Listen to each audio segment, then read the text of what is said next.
Joanne Hillhouse here, and for today's edition of Creative Space, I'm going to be talking mental health with Chanel Imhoff.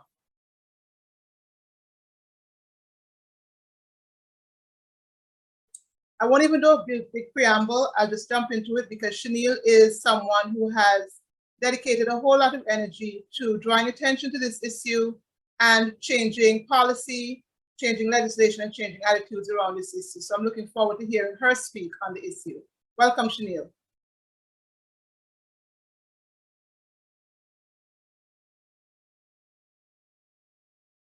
Hi, Joanne. Thanks so much for having me. Thank you for being here. I appreciate you taking the time. Can you speak a little bit to how you got involved with this area, mental health in general? So how I got involved was it's a bit of a personal journey. In 2019, I had some issues with my own mental health and tried to, seek some assistance somewhere. And I realized how difficult the intake process was and how little access people had to these systems. And although I was able to sort of kind of get through, I thought of the persons who did not have the connections that I do, who don't have the access to maybe finance that I do. And I knew it would have been 10, 20, 30 times more difficult for them to actually get help. And, when it comes to mental health, there is that component of, lack of access to finance, hindering a lot of persons from accessing. So my personal journey there, as well as, conversations with my peers who have also had similar experiences, sort of made this my main advocacy platform over the last 2 years or so. And to be clear, this is not your job. No, this isn't my job at all. I'm actually a communications consultant. Yeah. Have you found that you've been having more conversations with people on mental health this past year than at any time since you've been involved with the whole discussion? Because I find that we're having, in my personal life, in my own, me with myself and me with colleagues and friends, there's a lot of struggle going on this past year, and a lot of not knowing how to seek resources. And I think that's what kind of cued my interest in this on a personal level, but also looking at the people around me who are thinking, I'm not doing so well, I'm not having a crisis, but some days I don't want to get out of bed, or some days I'm struggling to feel good about things that should make me happy, or some days I'm feeling anxious when I don't normally feel anxious in these situations. I'm hearing all these kinds of things. I'm experiencing some of these things, and there's a lot of I don't know where to turn. There's a lot of I don't trust the confidentiality of the system. I don't know. So have you been hearing those kinds of conversations this past year especially? Most definitely. The COVID-19 pandemic has definitely exacerbated not only our, physical health issues here, but also our mental health issues. Because of our culture, we don't necessarily integrate that mental health with the physical health. So we look at it as two very different things. But right now, people were, isolated for a long time. Everywhere is closed, especially in the first few months of the pandemic. People really got to sit down and be alone with themselves and alone with their thoughts for a little while. And they sort of started to understand that mental health doesn't mean walking down Old Palm Road in your drawers. It means... Although that can happen.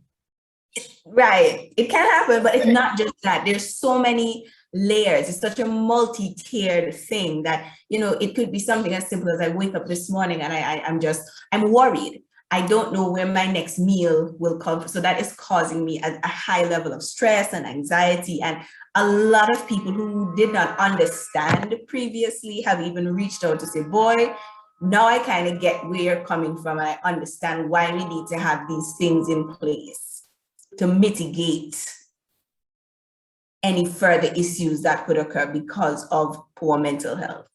I know one of the things that you've tried to do to intervene in this space recently has been a survey to kind of get a lay of the land. Can you tell us about that?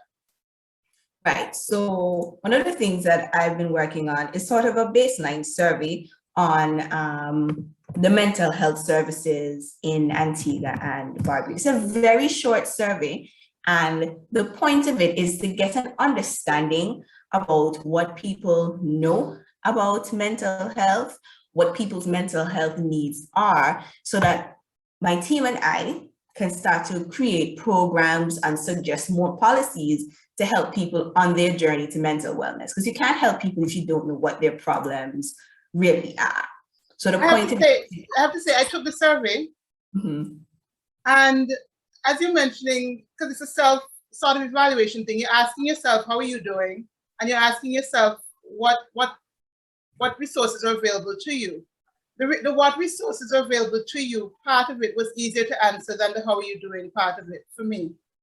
Because there's a challenge with self-assessment in terms of understanding how well you are or are not coping, and also being honest with yourself about it, and then writing it down so somebody else can see it, even if it's anonymous. There's that whole sort of self-check that you have to do. And that was the most difficult part of the survey for me. The easier part, unfortunately, was I don't feel like there's much in terms of resources and education. Generally, I mean, if you have money, sure, but if you don't, and if you don't know where to tap, I feel like those things are missing. What have you been seeing in the results so far? So far in the results, I realized that a lot more women than men have been filling out the survey. What do you take of that? Sorry? What do you make of that? What do I make of that? Like, I would have, confronted some of my male friends who I sent the survey to. I'm like, boss, what happened? Fill out the survey, say, boy, he had the same issue where really talking about how he felt and what he's feeling was something very difficult. And he decided, you know what, I can't do this. I made 2 attempts. I tried it once, and then I said, no, I'm going to be speaking to Chanel. I got to go back and do this. I got to finish it. So if I was not going to speak to you, I probably would not have finished it. Real talk.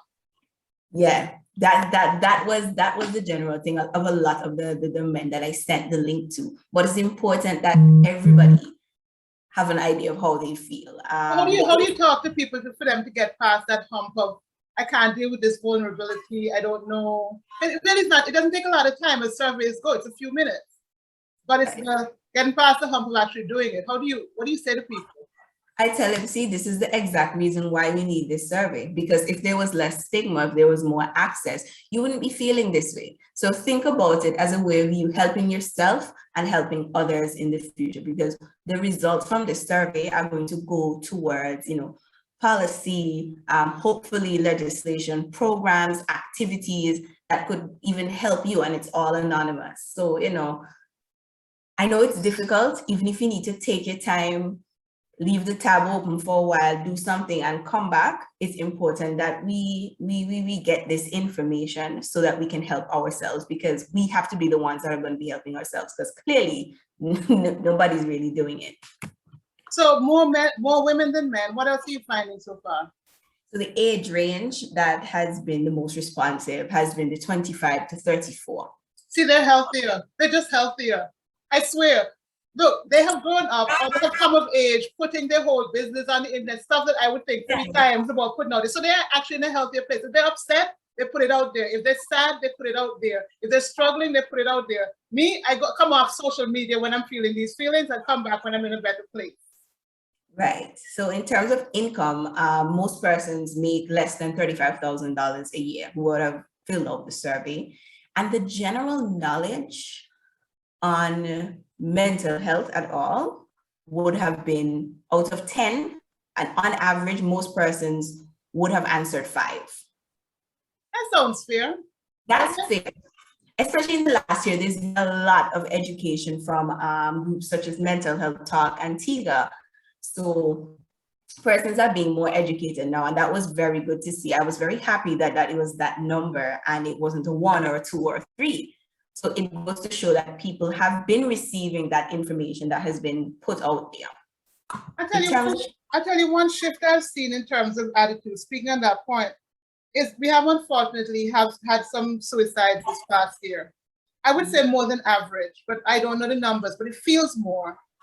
And the response has been better, I think, than in the past, even in terms of how the media has handled it and in terms of how I've seen people respond to it. There used to be a lot of judgment around suicide, and there's a lot more compassion now, I think. Is that fair?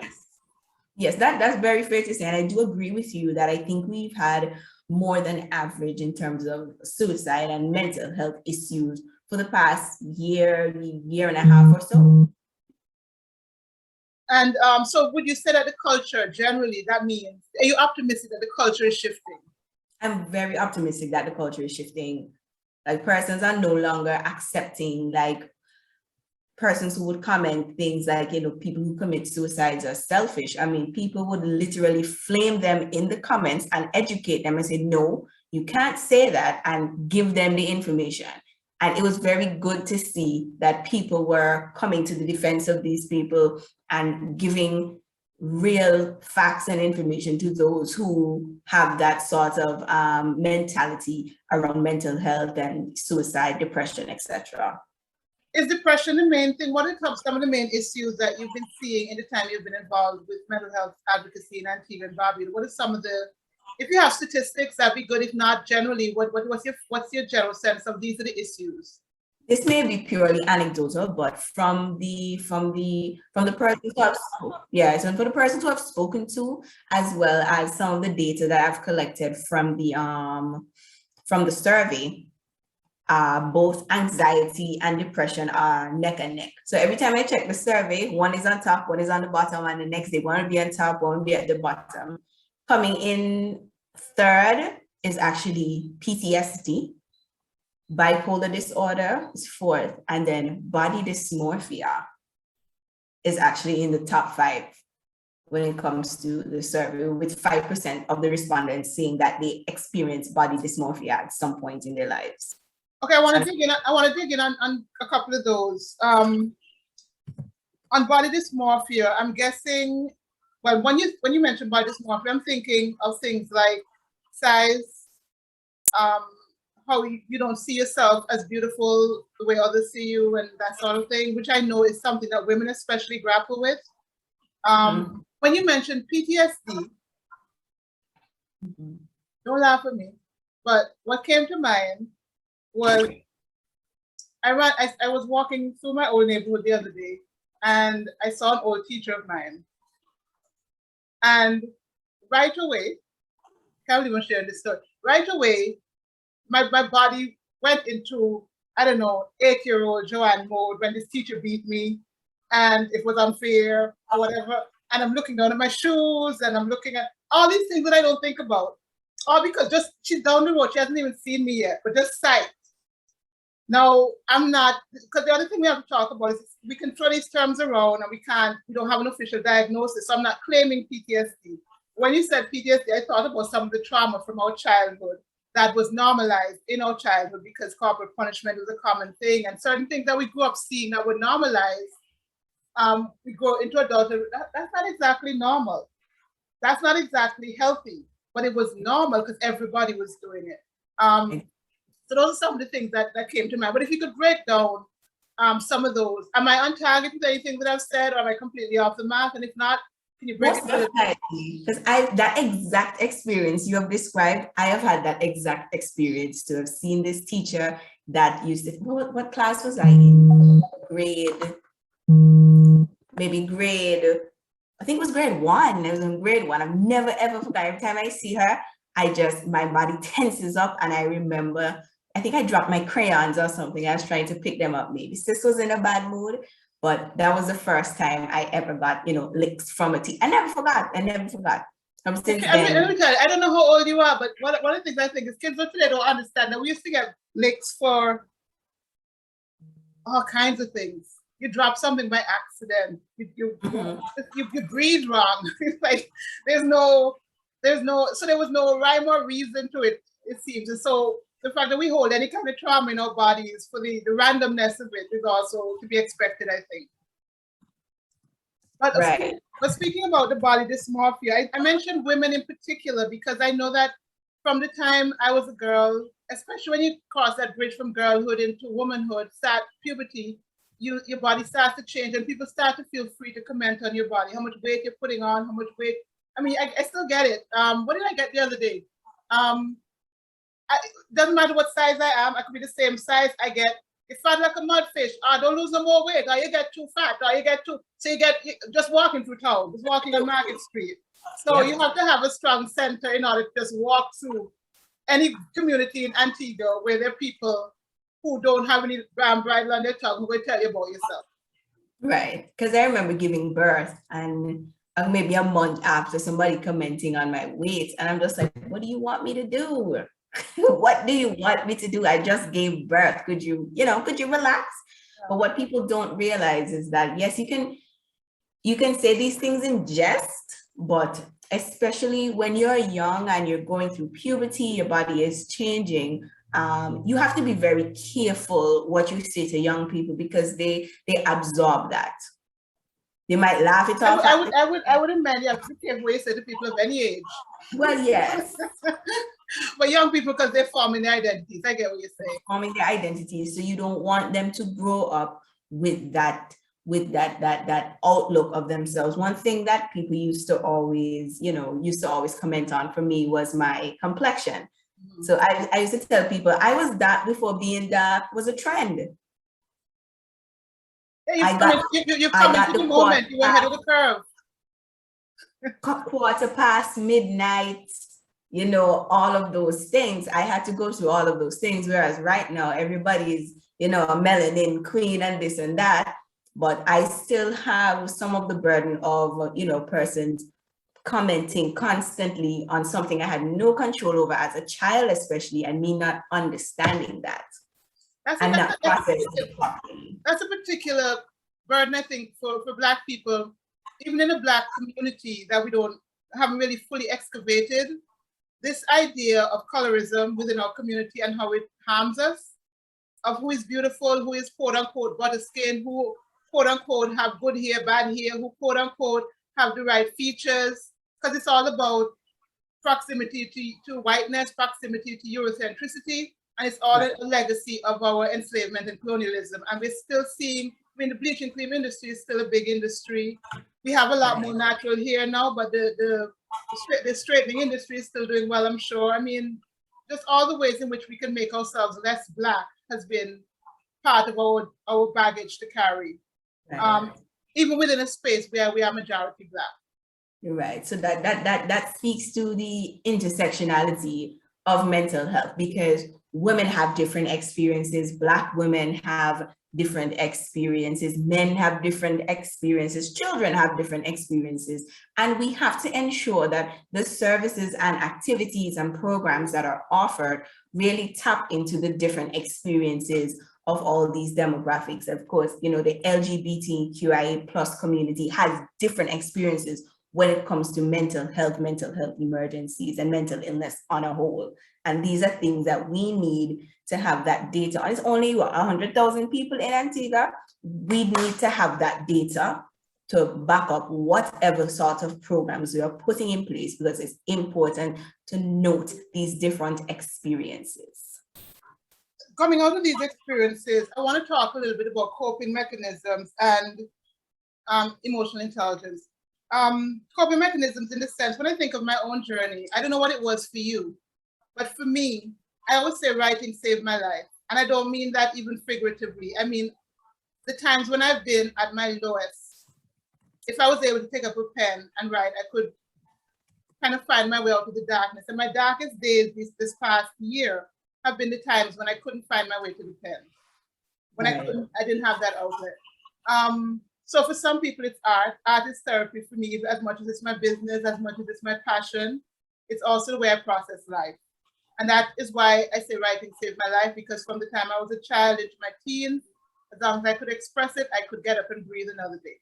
What was it for you? Actually, I think we have something in common. Because when I was quarantined this year for COVID-19, I started painting again. Beautiful. I love that. Again, it's something it's a talent that I've always had. The last time I really painted is when I was at Antigua Girls High. When I was at State College was the last time I really painted.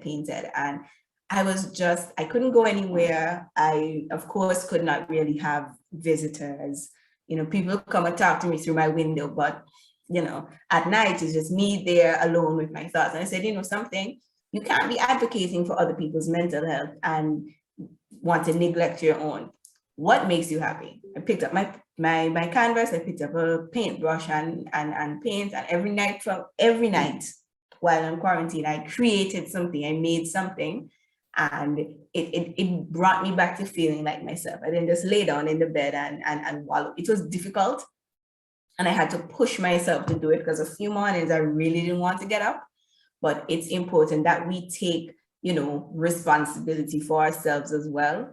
And sometimes self-care is not always, you know, facials and manicures and pedicures. It's talking to yourself hard, as I like to call it, and really taking accountability for yourself too. But I agree. I want to also make space though for the people who found it difficult to do that, who found it difficult, the artists who found it difficult to create this past year.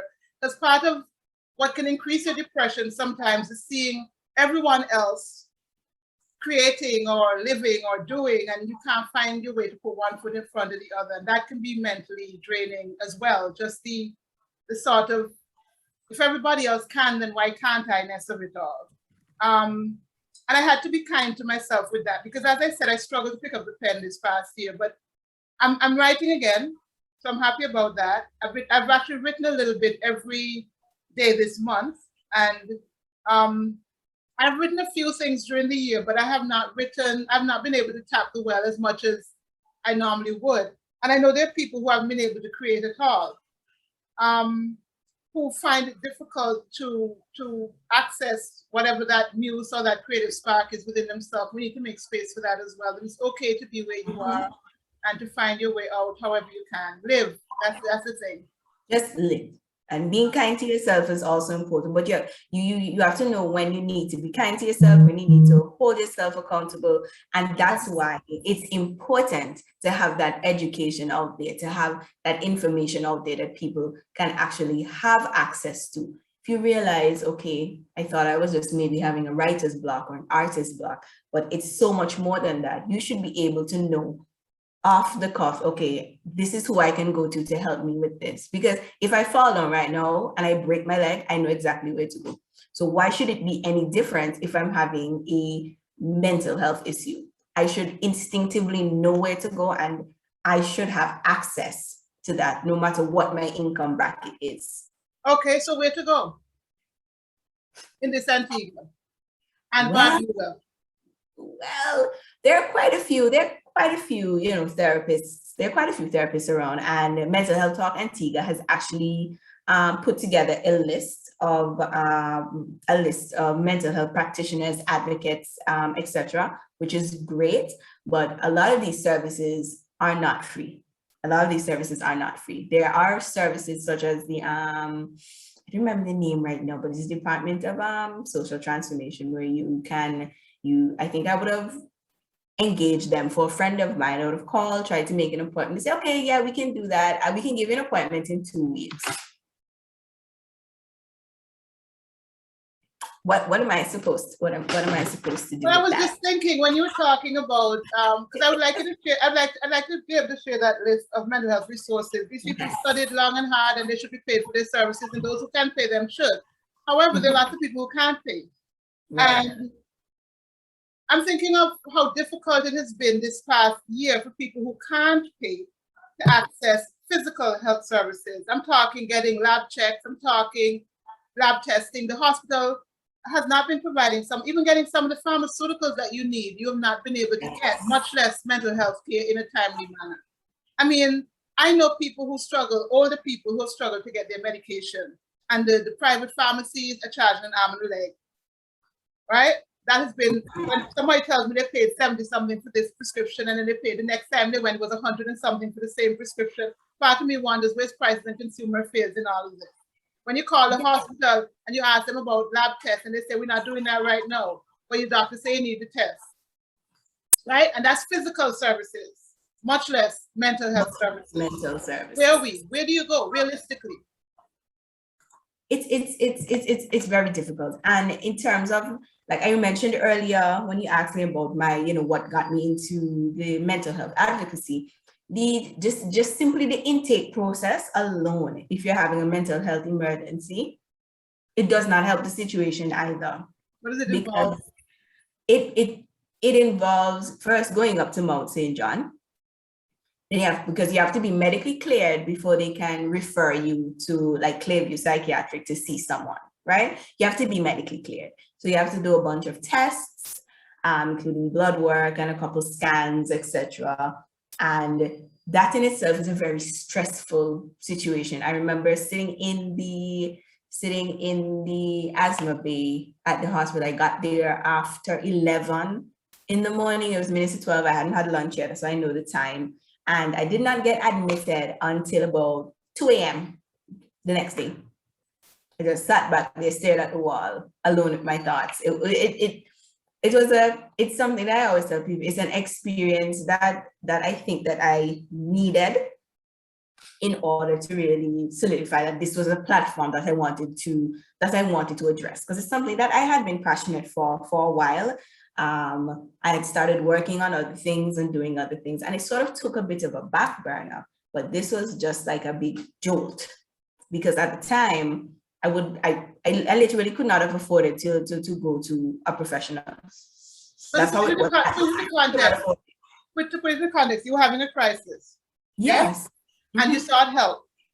You were Right. present of mind enough to say, I'm going to take myself there and try to get help. Yes? Right. And you also had to have the fortitude to keep sitting there when, quite frankly, like statistically, half the people would have gotten up and left, because you can't sit there in your thoughts, the thoughts that brought you there, staring at a blank wall and alone in your head. Like, where's the triage in that? Where's the, let me help this person right now, right away? Right. And then having to relay that story to every person because they ask, okay, why are you here? What's happening? You explain it to one person, and then that person goes off of shift, or they send you to somebody, you have to explain it again, and you're reliving whatever trauma you experienced over and over and over and over. And the process, I understand that there has to be a process for everything, but there are ways in which we can really streamline these processes to get people the help that they need. And that's one of the main things that I'm trying to advocate for right now. But the other thing is, what do you have to prevent it from getting to that stage, right? Like, there's stages of mental health challenges. There is, you could start with, I'm not feeling quite myself. The same as there's stages with physical health challenges. You might have a pain or an ache, and you watch it for a while, you get up, or it's still stronger today, or it's still, and you eventually go seek a doctor or whatever. Where's the preventative mental health care within the system, one? And two, is Clearview the only option? Because in fact, real talk, people have a stigma attached to Clearview as well. The time that I've visited people there, it's not a place that if I'm having a crisis, I necessarily want to seek out. I'm not trying to knock it. I appreciate the work that they're doing. I'm talking about how the community feels and how the community sees. The stigma is going to prevent people from seeking the help. So is anything I'm saying they're completely off the mark, on mark? Correct me, I'm trying to learn. But is anything I'm saying making sense to you in terms of the preventative help and the stigma attached to Clearview? Yeah, you're right. You're right on the money. After my experience and after I started a lot of my advocacy, I didn't want to do it in a vacuum. So I would have reached out to Clearview as well. And I have to say they are trying their best, with the resources that they are given. They are trying their best with the resources that they are given. Let's underline that and put it in bold, with the resources that they are given. With the resources that they are given. It's important that, we talk about investment in X, Y, and Z, but if you don't invest into your human capital, none of these things, these dreams that we have can really come to fruition. So there is stigma attached to not just Clearview Psychiatric as a facility, but mental health on a whole. Hardly anybody wants to admit that they've had a mental health crisis, or somebody close to them has had a mental health crisis. It's something you keep to your chest. And currently, there's really no outside of advocates. There's really no sustained education program to mitigate that stigma around mental health that would cause persons to not seek professional help when they need it. So there's no preventative stages of mental health support groups. I don't know what the stages are, but there's no preventative care. Nothing that is sustained and organized. I should say there are few groups, like I keep mentioning Mental Health Talk, because these ladies did an amazing job over the last year or so with their Facebook group and Zoom meetings, etc. Just giving persons that platform, but they can't do it alone. The NGOs, other CSOs, government, everybody has to sort of pitch in to help to change that culture and to ensure that there is some sort of sustained effort being put into that education, because currently it is severely lacking. There's only a very small pocket. And like, what if you don't have a computer? What if you don't even have a computer, so you can't even log into one of these Zoom meetings or check a Facebook group for inspiration, So there's nothing that is sustained and at the community level consistently. Right. So the answer to what resources is hold this space, unfortunately. It's an unfortunate reality, but hopefully we can look to change that. Talk a little bit about, when I say emotional intelligence, I'm thinking about how the community could change to prevent, if you want to call it the low ebb, like, don't say mean things to people just because you're a human being to another person. Imagine that the other person is having a bad day and bite your tongue and all these things. And don't create, I think about energy a lot. Don't create the energy around the other person that can be disruptive. Sometimes read the room, read that the other person is not in a space for your grinding or your hard joke or whatever. Where are we on that? Because I know culturally we have certain things that are just, that's how we ride, but sometimes people can't take it right now. You don't mean that they're quote unquote thin skin. Right. Right. So how can we shift that? What I think needs to happen is we need a holistic shift in how we think about most things. But when it comes to mental health in particular, I think that it is important for those who are in positions of power to use that platform to help to challenge the status quo and create that shift. So one of these— we need what? We need those in what to do what? Those in positions of power need to use their platforms to challenge that status quo. So that's what they positions of power should, for instance, be fat shaming. No, they should not. They should be fat shaming citizens. They should be talking about citizens' personal lives. That's not okay. It's not okay. It's not okay whether you're red, blue, orange, purple, green, pink. Just be a human being. Be a human being. Be a decent human being. Lead by example. Lead by example. It's very important to do that. So one of the solutions that I would have come up with is when I was the youth MP for St. Peter in the National Youth Parliament. We had our first sitting back in 2019, and every MP had to present a bill. And I said, this is something I've been advocating for. Did some research, and I said, what? Our last bit of mental health legislation was updated in 1957. To tell you how long that is. Actually, sounds about right. Neither of my two parents were even born yet in 1957, right? And I'm almost 30. So that is a long, darling time, as we say. So we have to modernize that legislation, right? Because some things require a bit more energy and a bit more teeth in order to sink in and to really work. So one of the proposals was to modernize our mental health legislation. Our current legislation deals with a lot of institutionalization. What I mean by institutionalization, how to lock these people up, Basically. If you have a problem, call the police, lock you up.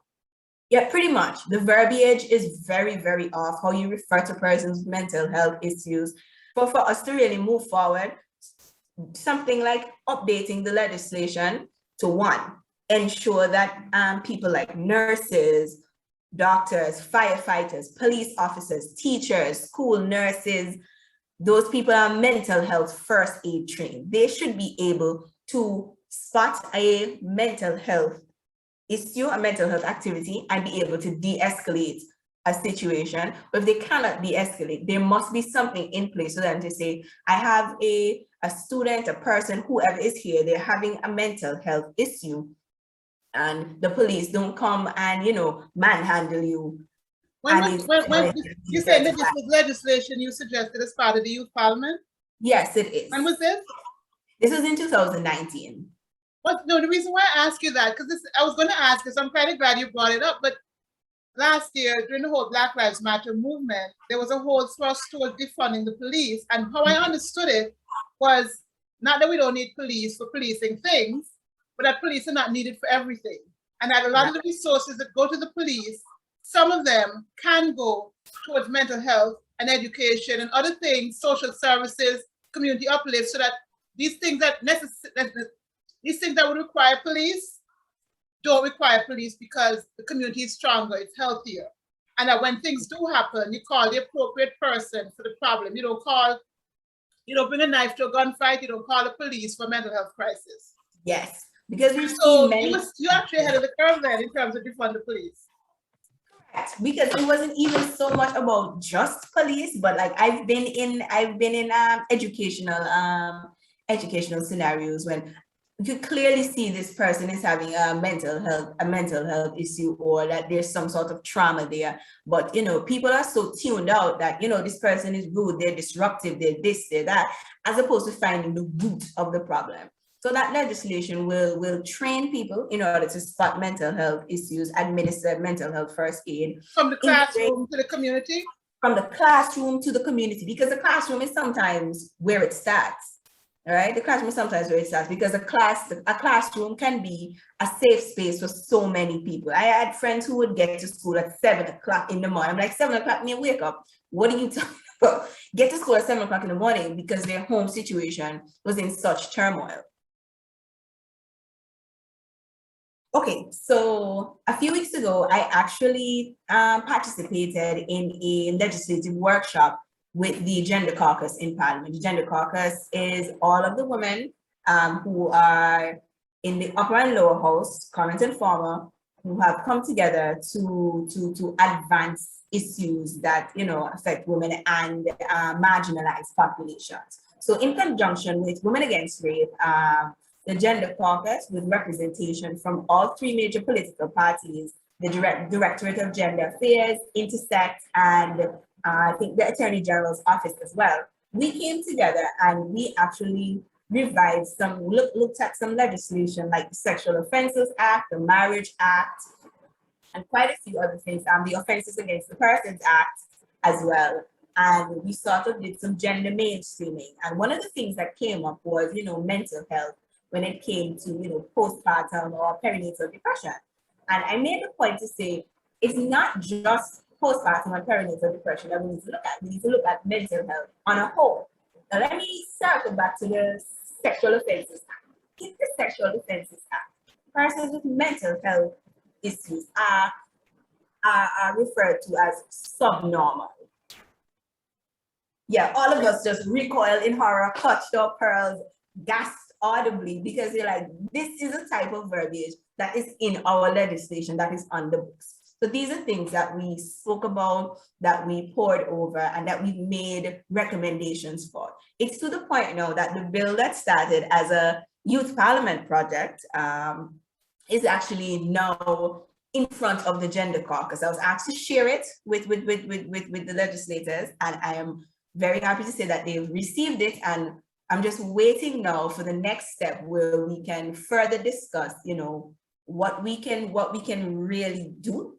Because when it comes to mental health, I keep talking about intersectionality, young people, women, marginalized populations. These are the people that legislation and policies like this will really help. And hopefully, knock on wood, that will continue to move forward. And the discussion will move beyond the caucus of women into a sort of multi-gender conversation. Right. Because that sometimes happens where we tend to look at gender issues as women's issues when it's about the whole society. It's about community health and all of that. So yeah, I find we would take up the issues more quickly. We would take up the issues. So if it takes the gender caucus to take up the issues and the men were like, okay, so what about us? Be like, okay, well, come, let's go. Because you have different, come, let's go. That's the thing. And that's the thing. Like you said, it's an intersectional thing. There are communities within communities being affected. When you talk, for instance, about LGBT, and then you talk about trans issues within that, I mean, that's a whole other community within a community within a community, which I would venture to say many in the wider community are unaware of. So these conversations kind of need, as you said, to be mainstream. Right, most definitely. We have to have the difficult conversations. I know some of these things are seen as taboo because of our Christian society and all of that, but I mean, you can't necessarily pray away all of your issues. You have to put in some work as well. Because when my super religious friends are like, you just need to go to church, you just need to pray, I was like, I have a relationship with okay? Not because y'all don't see me inside of church, shaking a tambourine and waving my hands in the air. It does not mean I don't have that sort of relationship, but I do understand that, as y'all like to say, faith without works is dead. So we can have all that faith and whatnot, but you can't want to tell me that is the only thing. We have to, I like to tell them, I was blessed by God to have all of these thoughts and all of these talents so I could put it together to help other people. Speaking of the church, what role do they have to play in mental health, do you think? Because they're also a support system for a lot of people. Right. I think the role that the church can play is providing a safer space, as opposed to telling persons, oh, you just need to pray about it. See how you can help. If you realize that this person is under so much pressure because, they've lost their job and they don't know where their next meal is coming from, how can we as a congregation help this person outside of telling them to just pray about it? Can we put together a food basket and give it to them? Can we help them to upgrade their CV? Have to be some HR professional in this church that can help you to upgrade your CV so that you can get a better job. Use the talents within your congregation to create a safe space for persons who look to you for guidance and help. Okay, so part of what I'm hearing there are some mental health issues that are not necessarily medical, but more situational. You're going through depression because of a job loss or heartbreak or something, as opposed to something chemical where you have clinical depression or something like that. Yes? So that if it's situational depression, what are the practical things that I can do to help you? Do you need money? Do you need an opportunity? Do you need help with your CV? Do you need relief from childcare? What do you need that I can help you practically with to ease the burden a little bit? That's part of what you're saying? Right, because sometimes people just need to know that people are there for them.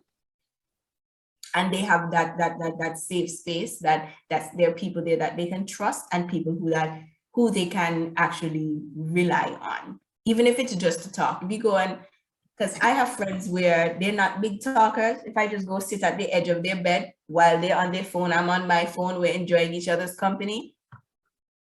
And that's all they need. But there's also danger of self-diagnosis, right?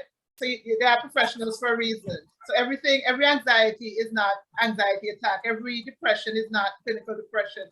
How do we sort of pass those differences and understand that sometimes what you actually need is medical intervention? I think that having the information there, because sometimes research can be very difficult because of how the internet works, you will see water is wet, and then on another website, water is dry, another one, water is hot. and it may be overwhelming. So having maybe a resource that you can go to, that you can get relevant, timely information to see, okay, this is what is happening with me right now. This is what I can do to help myself, or if I can't help myself, this is what I can do to actually get help. So having those resources available, I think, is very important. Knowing your sources, if in the absence of having resources, you say, okay, you know what, I'm going to do some research. Make sure the places you're looking are credible. Well, that feels like it's gone out the window in this age of facts don't matter. It's fine. Everybody's curating their own facts. So what are some credible resources that you would point people to? First of all, I want you to mention again the way people can take the survey. And I also want you to mention, if you are going to do your own research, where should you be looking? Right. So to take that survey, you can actually visit my website, chaneilimhoff.com/mental health survey. You can fill out the survey right there. In terms of locally getting information, Mental Health Talk Antigua is an amazing resource. My inbox is also always open. You know, even if I don't respond immediately, I will definitely always get back to you. Speak to your doctor. If you're going to speak to your general practitioner as well, speak to your general practitioner too, So if you don't want to go through the route of having to do, a long, extensive research because you're feeling overwhelmed already, reach out to an advocate or to your GP and try to see how you can, ask your questions and get the information that you need. And they may be able to point you to exactly where you need to go, depending on what is going on, instead of having that information overload. All right. I'm going to stop there. Is there anything that I didn't touch on that you want to make sure that people understand? Because I'm hoping that this conversation that we've had will be helpful to someone. It will be a resource as well for someone. So I don't want us to be putting things out there that are not helpful. So is there anything that I didn't mention that you think is vital? I think we covered a lot today. I just want to remind persons that it's okay to not be okay. We're in 2021. There is still some stigma attached, but we have to work together in order to mitigate that stigma and to ensure that persons get the help that they need. Persons who are in my generation, be the person you needed when you were younger. If you know, be the person you needed when you were younger. And that's that advice I got that years ago. That has taken me through a lot of the most difficult times in my life. And it's enabled me to help a lot of other persons who have been through difficult times as well. As I said, my inbox is always open, just urging persons to be kind, practice empathy, compassion, because you never know what somebody is dealing with. You always hear that in a very cliche way, but it's so true, especially right now in this pandemic. There's so much uncertainty. Somebody who has had COVID, I can tell you it's not nice, would not wish it on my worst enemy. So especially right now, practice some empathy and compassion, and let's work together to really move the needle, as you say, a little further when it comes to mental health services in Antigua and Barbuda. Thank you so much, Neil. That has been very helpful to me as well. Creative Space is about art and culture, and I decided to tackle mental health because I think our attitudes to mental health is part of our culture. And if we think about culture as our personality, our collective personality, we realize that it's not necessarily a fixed thing, because we do have a certain sort of default personality, but as we grow, we learn, we expand our knowledge, we improve on ourselves and become better versions of ourselves. And I think the same can be said of culture. As we learn more about mental health and about how identity works and about how personality works and about how happiness and sadness and all that works, then we can be kinder to each other and be kinder to ourselves, and the process in our culture can shift collectively as a result. So it's all part of the creative space that we're trying to inhabit together. Thank you so much for your time, Chanel. I appreciate it, and continue the good work. Thank you so much. It was definitely a pleasure.